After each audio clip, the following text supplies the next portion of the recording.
Hi, Steve Clifford from Sheehy Toyota of Fredericksburg and Stafford, Virginia. Visit them at sheehy.com. Today, I'm just going to do a walkthrough of the basic functions of Android Auto. I've done other videos on how to set up Android Auto, but I realized I've never actually done a video on how to use it.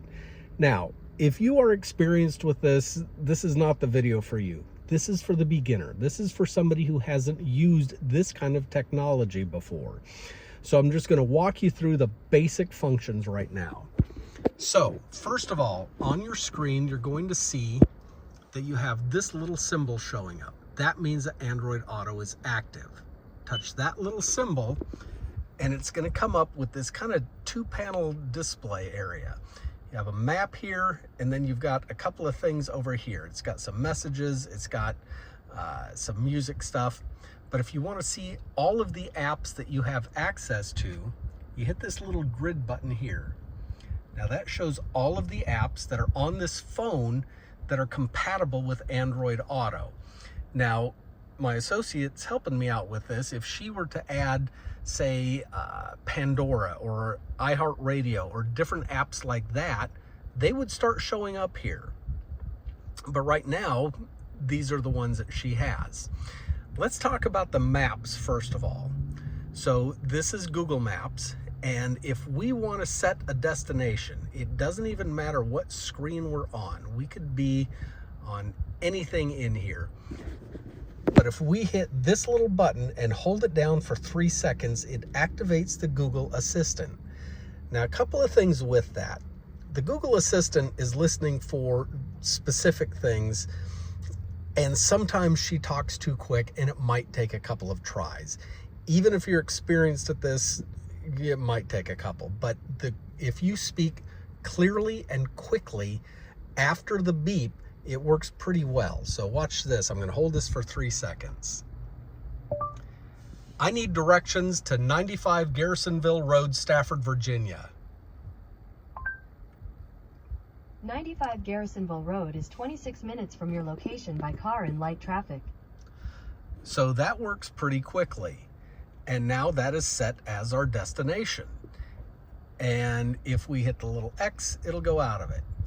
Now, what's cool about this is you can tell her anything. You could hold it down and just say, I'm hungry, and she'll display restaurants in the area. You could say, I need gas, and you'll get gas stations. And then you can just touch on whichever one you want to go there. So let's just say, where's the nearest Starbucks? Then you would just have to touch on whichever one you want to go to. So pretty easy to use that. So we're going to go back to this grid here. Now, the next thing I want to talk about is how do you get back to the Toyota system? How do you get back to your radio? That is the number one thing that people just don't understand. That's because this looks like an app. It's not the Toyota app. That is actually the switch to get back to the Toyota audio system. So if you want to turn on your radio, that's how you get to it. Next thing are text messages. So I sent Jessica a text a little earlier. Come on. And now it's showing up here. Thanks for the help, Jessica. Do you want to reply? Yes. What's the message? No problem, period. Need anything else? Question mark. I'll be here for a while longer.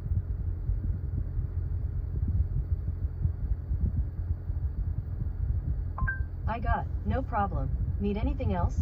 I'll be here for a while longer. Ready to send it? Yes. Okay, it's sent. So that is a real quick and easy way to send text messages. You can also, from any screen, say,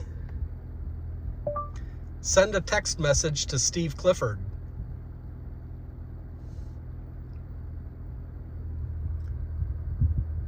What's the message? I'll be here for a while longer, period, except during lunch.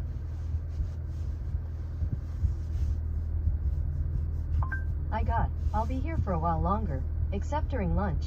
Ready to send it? Yes. Sending your message to Steve Clifford saying I'll be here for a while longer, except during lunch. So that is the quick and easy way to send text messages. You can also place phone calls. If you just push and hold that button again for 3 seconds and say call whomever is in your contact list. If they're in your contact list, the call is going to go through. So placing calls, pulling up your map, putting in destinations, and dealing with text messages, those are the things that get used most often, and they're really, really easy to use. So other things that people will use are things like podcasts, audiobooks, anything like that makes it really, really handy to use. So that is how Android Auto works. That is, again, just a beginner's guide. And in the description of this video, I'm going to put where I showed how to even set this up in the first place. So I hope this has been helpful. If it has, please like and subscribe to my YouTube channel. That does help other people find these videos. So thank you for watching. I'm Steve Clifford.